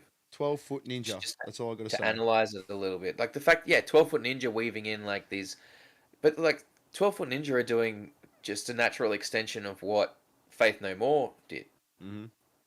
for so long. Yep. You're mixing in, multiple genres together just for fun because it goes where you don't expect it to, and it keeps it interesting and enjoyable. Still devastated that those guys called it a day. By the way, still devastated. But no, we're 100% on board with that. Like, fuck elitists, fuck gatekeepers. It's the more people that are interested in metal, the better. And it's hard. It's hard though because there's points where, we've talked about this before. Like, you get a song that'll blow up on TikTok, and then, like, I think it's I Prevail will do a tour, and half the fans will show up for the one song that they know from TikTok, and then they'll leave. That's why you'll But- play all your TikTok songs right at the But end. you know, but as the ticket holders, they have the right to do that. They've paid their money's as good as everyone else's, and it's a difficult decision because from one aspect you feel for the band and you want to go, oh, like that's a little bit shit having that go out, but having that sort of stuff happen, and you feel for the people that wanted to go to see the whole set rather than just one song, but these people have paid their money just like everyone. It's their right as a concert goer to leave when they choose. And you know, you you can feel both sides, I think, in that situation, and it's hard not to come across as gatekeepery when you talk when I talk about that kind of stuff. Hey, But look, I, you know, as a band, you're probably just going to turn around, look at the promoter, and just go, "Are we still getting paid?" They're going to go, "Shit, yeah, you're still getting paid. Everyone Yeah. bought tickets. They just left. You're just going to go, cool beans. We're playing a show." but that's where Cole's got the right point. You know, if you have a song that goes viral on social media, just make that the end of your set. Just play, Absolutely. play the game. Play the game. Yep. Or is there a way that you can change your set up into a medley? Have that punched in every between sets. Yeah. Have riffs on it. Can you Keep everyone engaged, keep interested. entertained? Yeah. Oh, they're going to play it? No, not yet. It's the ADHD generation, man. Just keep them engaged. Absolutely. You got to be doing what your audience wants. Yeah. We can only imagine the kittens that the old mob would have been having when people started putting all those elaborate LED screens and the video clips playing in the background and taking all their attention away. And no, I'm There sure. needs to be a wall of amps there. Yeah. No, it doesn't. Even though the wall of amps was never really a wall of amps. What have all those poor people on acid going to Wall do? of boxes with some fabric. Yeah. Who's next? I like that. It's always a good one, but that one comes up so often and it's so good. But I think it's a good sign. It I think is. it means that the people that we get on the podcast are like the good people that are not gatekeepery fucking dickheads. So I'll take that as a good sign. Yeah. Change is coming. Have you got one, Aaron? Absolutely. Since we started talking about gatekeeping, my mind just keeps going, like, circling back to something to do with that. Like, to add to that, it's like people that go, "Oh, you don't like metal because you listen to another genre." So, Oh my god. Fuck it. Yeah. That shit can in fuck the right off. bin. That can fuck right off. In the That can- bin. Yeah. It that can get in the honestly, stinkiest, it does smelliest my head in. dumpster ever. Like, yeah. Yeah. It's definitely not something I've personally experienced, but I've seen people on posts and everything going, "Oh, wait, you listen to this? You mustn't really like metal." Then it's like, But Shut your guts. how fucking Changing it old up are a these bit. people? How fucking old are these people? Like, yeah, I was like that when I was when I was 17. Right? Like, how fucking old are these people that still say that? Because, And like, I that, tell you to what, be fair though, that's only you're because not we a- felt like we had to carry a flag. if you're still doing that and you're out of your teens, grow the fuck up. Yeah, man. Just Yeah. grow the fuck up, honestly. Like, I don't give a shit. Like what you like. I mean, dude, the amount of fucking shit, I'm sure we've all experienced it, right? Like, you go to a big concert, the sound guy is playing, you know, whatever, it's like not metal in between things, right? yeah, And the crowd grooves like a motherfucker to the whole thing. It was in Cincinnati for what I call it the Rise of the Machine tour. So it was like Cultist Black, Twisted, Fear Factory, Dope, and Static X, right? And he was playing. I've got a video somewhere. Like, I'm going to try and My find it so I hip can pocket, confirm what like it if is. that came to Australia, that's a festival. That's a festival fucking light. Like, who headlines? Static X, because it was the Oh, Rise of the Machine tour, 100%. But But like, still, I mean, Fear Factory as well. I mean, come on. yeah. Well, I mean, fuck, I got to feel bad. Tony Campos is out there doing double duty on that one. Yeah. But yeah, hang on. I have to try and find this because it was a not metal song. It was not a very metal song, but people were fucking. Raph, you did like- right. Every time I've Everyone been to was singing shows, the fuck along to it. Nobody plays metal in the background. Very rarely. The funniest thing I ever saw, I don't know if you remember this at a Soundwave one year. It was all metal songs, but it was played in piano lounge sort of music. Amazing. So, oh, what was it? It was like Oh, he's going like I did it all for the nookie, the Oh, nookie. would have been Richard Cheese, wouldn't it? Yeah, that was probably it. I never heard I of was the about dude, to but say, yeah. that was funny as hell. Yeah, Richard Cheese does lounge music covers of fucking like metal and popular music. Ah, well, there we It's go. great. I It will is. Kim never Louise has said forget. that well, I will say that I enjoyed Bluntfield and Hellwagen Fest last weekend, and it's so not my style. Well, I didn't think it was. Yeah, it's, oh, see, we'll get you. Oh, he was. Yeah, We'll get Oh, there we go. Okay, it was Sweet Caroline. It was Sweet Caroline. The crowd was yeah, like, the music was Sweet Caroline, and iconic. everyone's doing it. It gets to the whole bit, and everyone's like, Watching me. Sweet Caroline. Ba, Ba, ba, ba, ba. ba. And everyone, fucking the lighting guy got in on it and did like a fucking like crowd flood and everything. It's great. Mm. Or like you fucking Britney Spears will be playing, and everyone sings like the. There's nothing metalheads love more than a sing along to "Hit Me Baby One More Time." Oh, dude. Mm. I'm sorry. You get fucking anything, To be and fair, it works. not a lot of us came out of the womb, and then we're just like, here's heavy metal. We had to go on some personal Huh. journeys to find it. I actually like to really say that most of the time with metal, you don't choose it; it chooses you. Because it's Mm, like you either love or you hate it. There's really no sort of in between. Mm. There's no mm, real middle. Like people No. might like some songs, but as a general thing, you either like metal or it's just like, nah, it's not my cup of tea. And it's mm. normally like it somehow lands in your lap at the most appropriate time, and a song will move you, and it just makes you want to dig deeper. And Mm. it's the journey. And It's yeah, like Lord yeah. of the Rings and shit. You either get it or you don't. Yeah. And it's Mm. it's one of those things where people don't understand how we can listen to metal music and find it relaxing, Mm. right? And but it comes down to psychology, right? Like they've done studies on this, and if you're sad, the best way to get to be not sad is to deal with that emotion.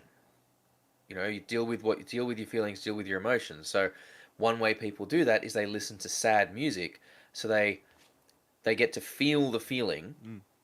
and come out the other side of it rather than trying to deny it and push back against it. And it's the same, I think, with metal. Like a lot of people that like metal, they see that the world is a fucked up place in a lot of ways, and we're not happy about that. No. We're angry about shit in the world, and we listen to stuff that's going on in our lives or in our friends' lives or in society in general, and we're not happy about it. We're angry about it, and so we listen to angry music, and it helps us process a lot of those feelings. I think it was the 1991 Monsters of Rock in Moscow stuff. Phil Anselmo Oh. says heavy metal is controlled violence in a violent world. Hmm? Mm. It's You're it's a talking. way of controlling the chaos, Hmm. and I think that for a lot of us, there's and again, you look at studies that they've done, and they're like, okay, higher numbers of people um, that listen to heavy metal, deal with mental illness and a lot of mental issues. And I think that's a case of people that experience those conditions are often drawn to metal because again it's something that sounds and feels familiar to what their experience is, rather than it causing the depression or the anxiety and things like that. Mm. Um, and that's what I love, and especially in Brisbane, I've found there is a lot of solidarity in the community, and the community will come together to help people that need it, and we will support our own. Mm. Even if you don't Uh, want it, too bad. We're here. um, but yeah, so I kind of went off on a bit of a tangent there, but But Kim Lewis is you right. know, Metal is a release, not sadness necessarily. No, but you are talking about the exception, not the rule. it's a catharsis. It is. It Is the key thing. Catharsis, There. yeah. Furthermore, I think that's furthermore, the word. my point, it really just this like misery loves company. Nobody wants to feel like crap on their own, so you may as well have someone to relate to and can get you through it. All right, who wants to go with their second one? I've got a good one. All right, It's a little bit more lighthearted. Okay. that's fine. Man, expensive symbols that break. That can go right in the fucking bin. Fuck that, man. Man, Oh, I don't. that's I fantastic. could not be a drummer. I could not be a fucking drummer with the amount of shit you guys have to fucking buy. Oh my god, no way. Aaron will understand this, but I've just gone to New Zildjian A Customs. And I have been so anal about playing them soft, being gentle with them, treating them very, very nicely. Because, like, man, I can't afford to replace this shit. Don't let Zach anywhere near your shit. Zach will fucking. Zach's one of these drummers that every time he plays the drums, he hits it as hard as he physically can, every single hit. I'm like, man. He tries to push through the cymbal and break the sound and time barrier. Look, I love the guy. I love the guy, man. But I'm just like, dude, we need just like, you don't have to hit it as hard as you physically can every single time. I get way too tired for that, man. Like, I don't know how dudes do that for an entire set, eh? Oh I'm man, you exhausted. gotta Sweaty boy. Zach's the kind of drummer that people are just like, they cannot believe how animated he is as a drummer, how much of a performer he is as a drummer. Yeah. It's fucking crazy. Like, I have so much respect for the guy. Tommy Lee Like, shit. he's done. I mean, and he's done it all. Like, he's done like front man, he's done drums, but even as the drummer, he's like, you're drawn to him visually, which means that we all have to work that much fucking harder to get noticed on stage. But no, I agree, man. Like, the drum shit is way fucking too expensive. See, Like, this is where cymbal companies though need to sort of turn around and put like a little bit of a guarantee. Like, come on, man. Like, I've had cymbals go in a single set before. Yeah, Like, but see, brand it's new the thing- cymbal comes out and it's broken in the first song. it's like you ring them up. surely there's a warranty issue there. There have Like, to be. You'd ring them up and you'd be like, okay, I hit your cymbal and it broke. It's not meant to do that. Yeah, I tried and they're just like, sorry, brother, if you hit it. I'm like, they're made to be fucking hit. What else am I what supposed what to else do you fucking do fucking with do it? Like, what else am I to blow on? Like you put it on the set and you're like, what am I supposed to fucking You do? hit it once and you sample. Yeah. Sample all of it. Yeah. No touch, Yeah. only play. Yeah, that's Mm. now I Fucking understand. come Now on, I guys, understand that's why he got so upset when he rubbed his balls all over his drum kit. Exactly, man. Exactly. I like that one. Oh That's a my good one. God. Cymbal companies do Wow. better, or at least have a fucking warranty. You got to hit the thing. Come on, sort it out. They're made to be hit. You can't say, well, you hit it, it broke. Like, what do you? No, that's some bullshit. It always cracks me up when people say, but you hit it wrong. Oh. Yeah, what? Oh, Does it come with a Does it come with a booklet on the way to hit it? Because then I could understand. That would be very impressive, though. Like a full like IKEA manual, how to hit Yeah. a cymbal. That'd Yeah. be kind of cool. How to symbol. It's either that or you just found the one weak spot in that whole Yeah. set. mm. I mean, that's it. Anything that's manufactured like that, there's going to be Nothing's structural, perfect. it's issues with structural integrity on the occasional one. It's like, it's the reverse of that that acoustic guitar, that Oh. cheap guitar thing, right? It's like what are they? On average, one of every 50 cheap fucking guitars is going to be incredible, because it's just by sheer luck of the quality control, a really, really good one gets through. Unless you're picking up like a You know. handmade USA and you're spending like the thousands Yeah, of but dollars. That's what I'm saying. Every cheap Yeah. guitar, Yeah. cheap guitar, Yeah. like. But you just get lucky sometimes with the variance in quality that, on average, one in every 50 is going to be really decent. Got the one in every 50. I think I'm not that good, so I don't know. You know what you should do though? you should start a YouTube channel about drum cymbals. That way, they'll send you ones for review that you can review in your sets. And if they work, you can And just then keep them. and then if they're really crap, you can just absolutely blast the company, and chances are they might send you out a new one. There you go. Not a bad idea. It's a good side hustle. That Cool. way, Fun. Right there. yeah, you can practice. You can talk about the cymbals. It forces you to practice. You get added revenue if you do the YouTube stuff. And then You sold me an added practice. I need it. yeah, and then yeah, you got you. Who knows what might happen if you let ham on a cymbal hard enough? They're like, we can't have this. We can't have this guy. He hit the cymbal and it broke. Yeah. And And if then we'll it's a- finally get booklets that say how to hit a cymbal. Yeah, exactly. Exactly. You heard it here first. Yes. And get Zach in as your power tester. Oh my god. Ah, He reminds so funny because Zach reminds me of a drummer that was out here, Kurt, and he was the exact same. The only way you can describe him was like animal out of the Muppets. Muppets, yeah. It's Yeah. just animals. That's it. Good drummer That's the right there. description. All right, Aaron, what's your second one? I feel like I'm copping out because I keep piggybacking off of Mikey, but he's saying everything that's making me think of something.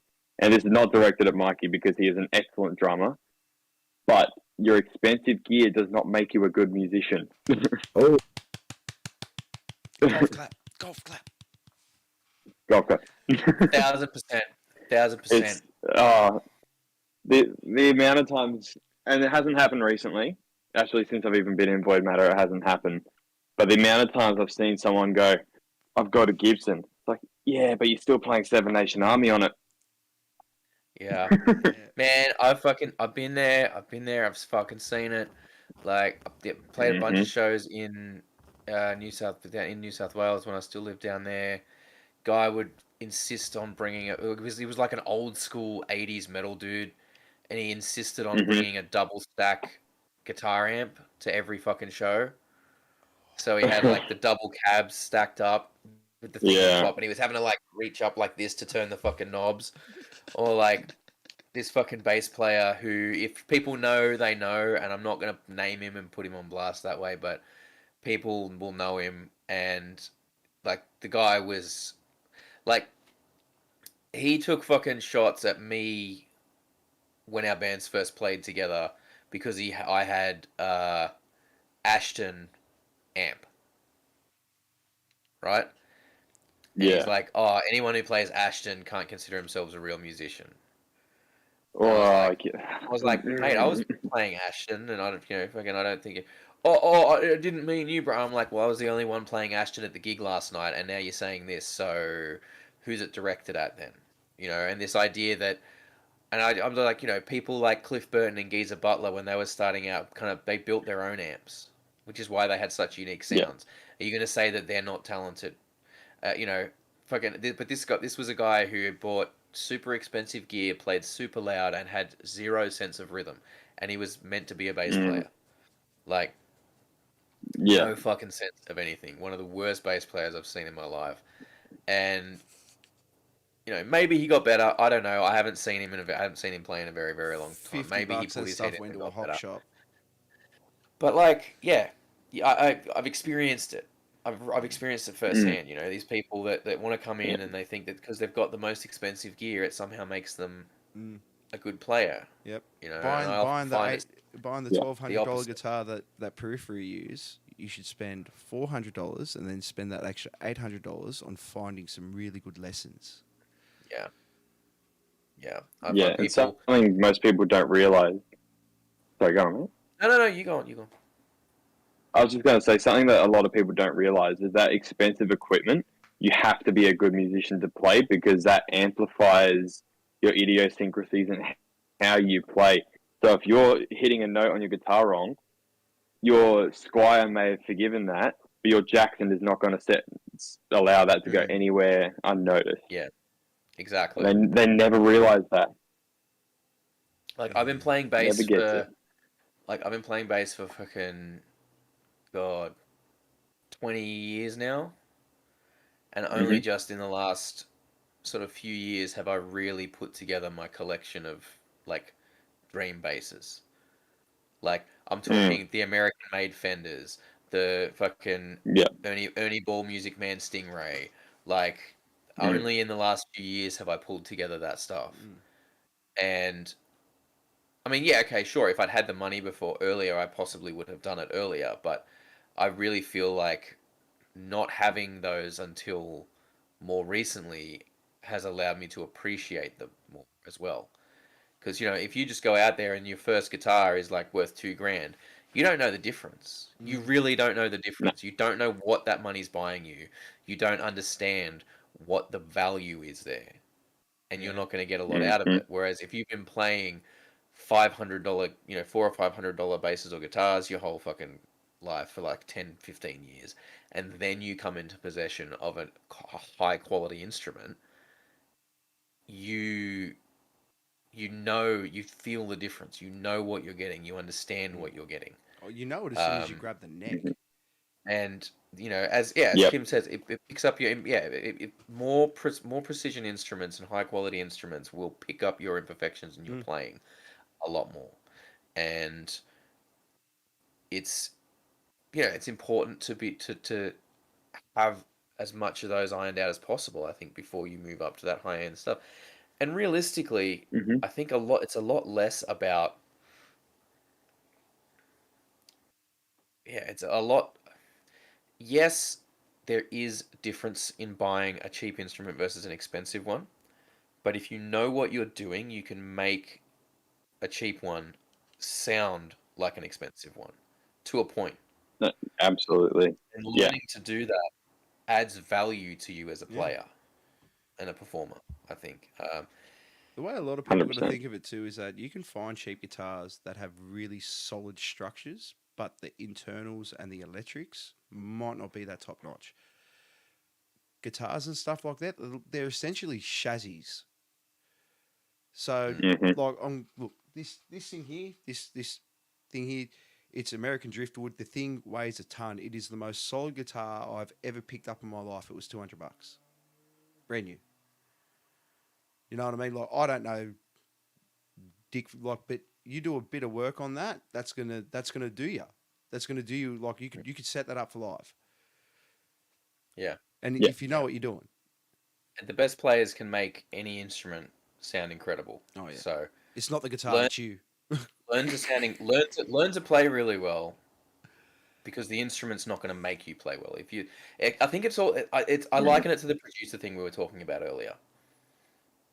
Like if you've learned to play, if you've learned your craft and you can play and perform really, really well on a cheap instrument, and you can sound good or very good on a cheap instrument, getting that high quality instrument is going to take you from good or very good into great. 100%. Because it's going to help lift your game. Because one, it's going to pick up your technique better, and two, it's going to inspire you to play better. Yeah. And there's no magical instrument that's going to make you sound incredible, but if you're already good and you're passionate about it, and you know what you're doing, getting that high quality instrument is a game changer. But you have to do the work first. Set yourself a goal. Set yourself a certain amount of songs you want to learn. Once you learn them and master them, then go get your new toy. Because otherwise, it's not worth spending that money on. Unless you just want to sit around and look at it. In which case, by all means, go. Those collectors. Yeah, man. Buy a million fucking guitar pedals, though. Yes. They'll make you sound good. Yeah. No. No, they won't. It's the same deal. But if you find the right ones, they can be a fucking incredible. Like, shout out to Jupiter Effects. Their Warlow fuzz pedal is off the fucking chain. If you like a big muff and you want it to go crazy, like if you had a big muff, but you're like, it's good, but I wish I could crank it to 12. That's a Warlow. You want to get one of those. Yeah, nice. Far out. That was a good one. I like them ones. Good stuff. Yeah, that's some good stuff. So, all right. So let's move towards wrapping it up here. So let's go back to the Nu Metal Mayhem tour that we were talking about. So let's go back around to that. Sorry, we've just been asked. So how about that Outcast? So how about that? We can't play it, Kim. We don't have it. We're not playing. We can't play Outcast. It's coming soon, though. They got it coming soon. Yeah. 21st. It's 2 weeks away. It's 2 weeks away, Kim. Who knows? We could maybe even get an exclusive with them and play it here first with the whole band on. Maybe we'll do. Yeah, maybe we can do a reaction to it.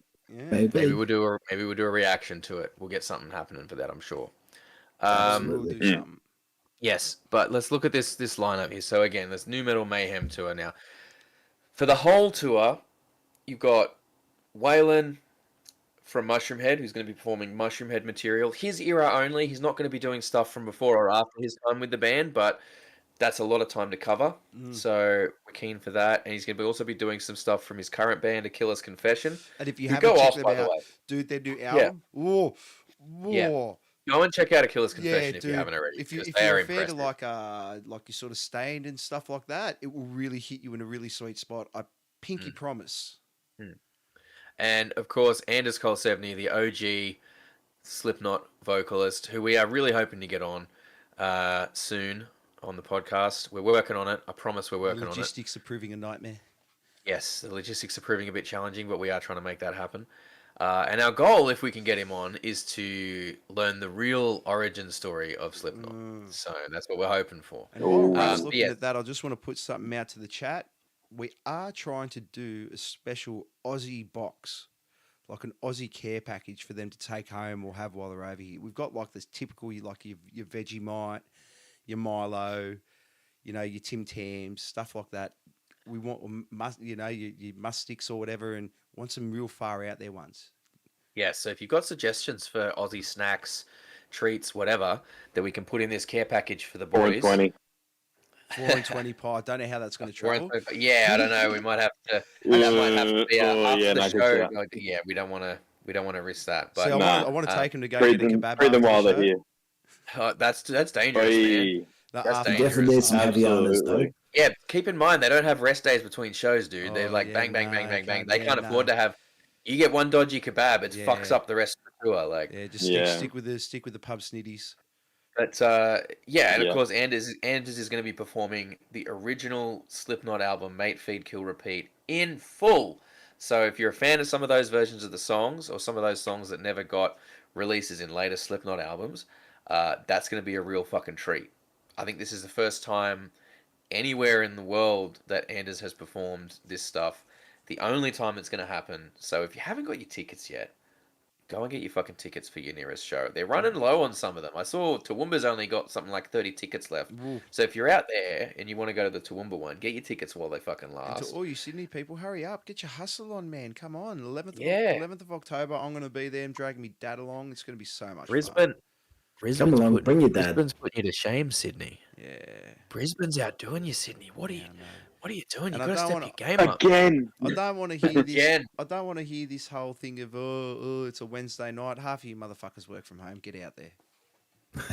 Don't be outdone by Brisbane, Sydney. Nah, come on. I need this. We all need this, mate. But yeah, so those are the headliners. That's the big ones on there. And of course, we've got Chaosis, who's pulled this whole thing together. Amazing band from New Zealand. If you haven't checked them out, you're really missing out. They're a great live show. Chaosis is a spectacle. That's the only way to describe it live. Yeah. They really, really are. You got to hear it with And- your eyes as well. Yeah, it's a feast for both your ears and your eyes. And Sin Soto and Piston Fist also are on that one. They're all doing the whole tour. So we've got some of those acts coming up in the next few weeks. And for the Brisbane show that's at Mansfield Tavern also has We the Hollow, Nuclear Vision, and our lovely guest today, Void Matter. The Toowoomba show has We the Hollow, Nuclear Vision, and Sang Freud. So it's crazy. I don't think there's any extra bands at the Gold Coast show, but look, Southeast Queensland's getting a real treat. We're getting three out of the 6 Australian dates. What's happening, man? It's all We're happening. fucking this is just proof that Southeast Queensland is going off, man. Like the music scene up here is going crazy. And if you're in any other state, of Australia, if you're a metal fan or a rock fan anywhere in Australia, you need to be paying attention to what's going on here in Southeast Queensland because the scene is jumping and there is so many bands that are going to be coming out. They're just going to kick the fucking door down real soon, and you want to know about them before they do. I think I Trust said me. this last week. It seems like Sydney seems to be really metalcore based. I have heard a couple of whispers at the last couple of gigs I've gone to. I've overheard people trying out for new metal bands and stuff like that. I saw this really fucking dope new metal band last week called Dolor. They were fucking legit, real sludgy Deftonesy sort of stuff. It was good. Mhm. But yeah, I've got to That's say, Queensland, y'all are doing it different. And yeah, if you're in fucking Penrith this weekend, before I forget, I will forget otherwise. Get out of the Paceway, Yes, the Paceway. Battlefest. Trying to make some music happen out there as well. And But now yeah, let's so get on to that the rest of those shows. so that Brisbane show is October 14th. Now let me try and find the whole fucking tour thing because I Because it need starts. to. I know it starts in Sydney on the 11th of October. I really should bring this stuff up before we start the fucking tour. No, To be honest. it takes away the allure that we're professional. We don't want to lie to the people. I'm totally I totally know what I'm doing. What are we even talking about here? Okay. Ah, there we go. That's the thing. That's the one. All right. So let's get these dates. Let's get these dates going. So starts off in Sydney, the 11th of October at Crowbar. Then they jet across to Adelaide, playing Enigma Bar on the 12th of October. Playing at the Bendigo Hotel in Melbourne on the 13th of October. Then comes to Southeast Queensland with 3 shows. 14th of October at Mansfield Tavern. 15th of October at Moe's Desert Clubhouse on the Gold Coast. That's a great Shout out to venue. Moe's. 16th of October at the Irish Club in Toowoomba.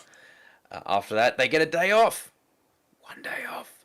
And that's a travel day because they're jetting across to New Zealand where they are playing in Auckland on the 18th, Taranaki on the 19th, Wellington on the 20th, Christchurch on the 21st, Queenstown on the 22nd, and Dunedin on the 23rd. Oh my God, what a run of shows. That was a huge. mouthful saying. I can only imagine what it's going to be like having to do all the shows. I'm out of breath just running off, just listing the shows. Jesus. Yeah. I feel almost sorry for the guys, the backing bands that are going to be playing for Waylon and Anders, because I'm pretty sure that's some of the guys from Chaosis that are going to be doing that. So they're going to have to playing at least 2 sets a night for 6 nights, have a night off, and then play another 6 nights in a row. Plus all the travel that they're going to be doing. Those guys are going to be completely fucking wrecked by the end of that. And I think I can hear the treadmills going from all the way over there now. Yeah, trying to get that cardio in, right? Well, they can. Up. All right. Well, we are going to very shortly throw to a song.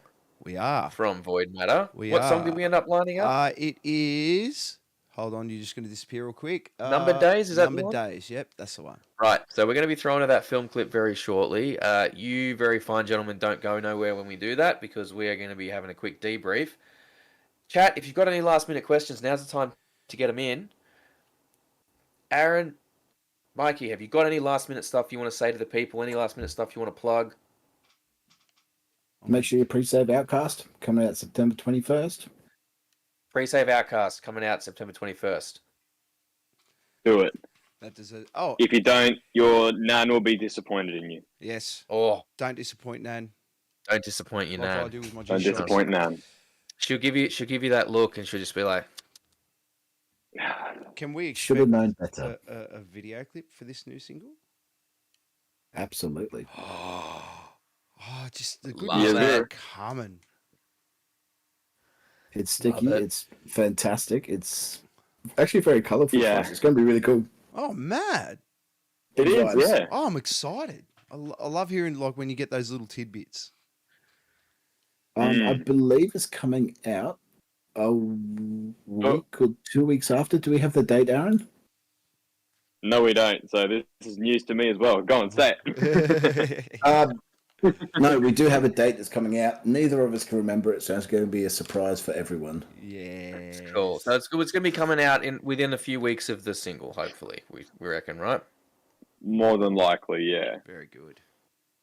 Awesome. All right, Kyle, what have you got coming up on the Beer Buddy channel? Anything Dude, honestly, there? I'm so stagnant in that. I've been so busy with work and kids and stuff like that. All the focus has gone into this, but Don't even sweat it, man. No. What has been fun is though I've been trying to get myself injected into shows a bit more. Like I said, I went and I worked the door at that. I was just collecting the money at the door for that last show at Iron Spoke Brewery last week. It's just good to see people getting out. Obviously, it was a tough night because Avatar and Evanescence are on the same night. Yeah, that's hard. You're gonna struggle against Yeah, both of but those. they still hit their normal numbers, which was fantastic to see. So, and they went a bit over, which was even better. Mhm. So, yeah, supposedly this weekend, Battlefest, I'm going to try and get myself out there. I've no promises, but that is supposed to be, from what I heard at that last one at Penrith Paceway, got to 250 people. Mhm. So if it does that again, that's just, yeah, That's some good numbers. it is, and it's just good to see that the western suburbs is finally getting something again. Because I tell you what, I fucking hate going into the city now. Yeah, having that travel is a bit. It's bit not just fucked. that I've got to drive too, and like I like my drinky poos when I'm at the shows, and then it's just That's very, very fair. That's very, very fair. We, as I mentioned, are trying to get some more of these bands from the New Metal Yeah. Mayhem to us. So I believe, if I'm not, if I'm looking at my calendar correctly, next week we should have Piston Fist. Yep. So shout out to those boys. They are regular Yup. viewers. They've hooked us up with some vinyls. They've done a lot of good shit for us and a lot of Yeah. support for us. So keen as a motherfucker to have them boys on. And if you're feeling And, thrashy, go get on the new album. It's only been out for a couple yes. of months now. Go check out Piston Fist's new album. Yes, it's amazing. Great music to drive really fast to. Oh yeah, just yeah. Ooh, that's Not over the speed limit. We don't promote any no. elite. But if you're not careful, But- it's real easy. Yeah, and hopefully the week after that we'll have Sin Soto on. So we're trying to work that shit out. Other than that, yeah, we're always on the lookout for new songs and videos to do a reaction to. So if you think of anything cool that's just come out, although I think we should also start doing some retro reactions. Find some older stuff that we maybe haven't seen and give it a listen and a reaction there. But we'll see how we go with that. I mean, it's up Anyway. to you. Yeah, if you guys like to watch it, you guys can put stuff Yeah. down. We'll tell you if we've seen it Yeah, or if not. you guys and if wanna- we haven't, you'll see a video coming out on it real soon. Yeah, sure. If you got any suggestions, for sure. And yeah, that's about it from us. We're about to throw to this fucking song. Thank you so Yes. much to Aaron and Mikey for Could coming I on. jump in for 1 second, gentlemen? Yes. I'm so Of course you sorry. can. Of Of course you can. Outcast video, September 29. Damn, there you There go. it is. September 29th. Oh, no All right. way. Okay, so we might hold off listening to the song Yeah. until the video's out, Yeah, and then do a reaction to the video and the song all at once. I like that. That I might like be that. the go. Because I don't like. I don't as really keen as like we listening- are, I don't like listening to the song first. Because well, as keen as we are to listen to the song, I think we'll get a better reaction if we hold off and Yeah. do the video and stuff at the same time. So let's try and make that happen. Let's do I it. think so. Let's 29th, we'll keep an eye out for that. We'll do a reaction to that one on the channel. But yeah, if you've got anything you want us to try and do a reaction to, let us know. What was that you're going to say there, Cole? Sorry, I Well- cut you off. Yeah, and don't forget Nuclear Vision.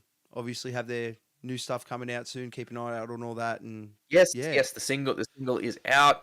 I have watched literally right before we went live. that's what I wanted to talk about. But I I've don't know watched if you the wanted first. to talk about it. I have seen the first rough cut of the film clip, so that's exciting.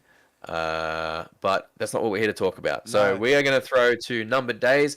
Yep. Thank you so much to our guests, Mikey and Aaron from You guys Void are the Matter. best. You guys are absolute legends. Cannot wait Thank for you these for New having us, Metal boys. Mayhem shows. Anytime. And Anytime. thank you very much. This is Numbered Days by Void Matter. Linda Peace out. and Kim, thank you so much. Have a And great there night, in Kim, everyone. thank you. Peace.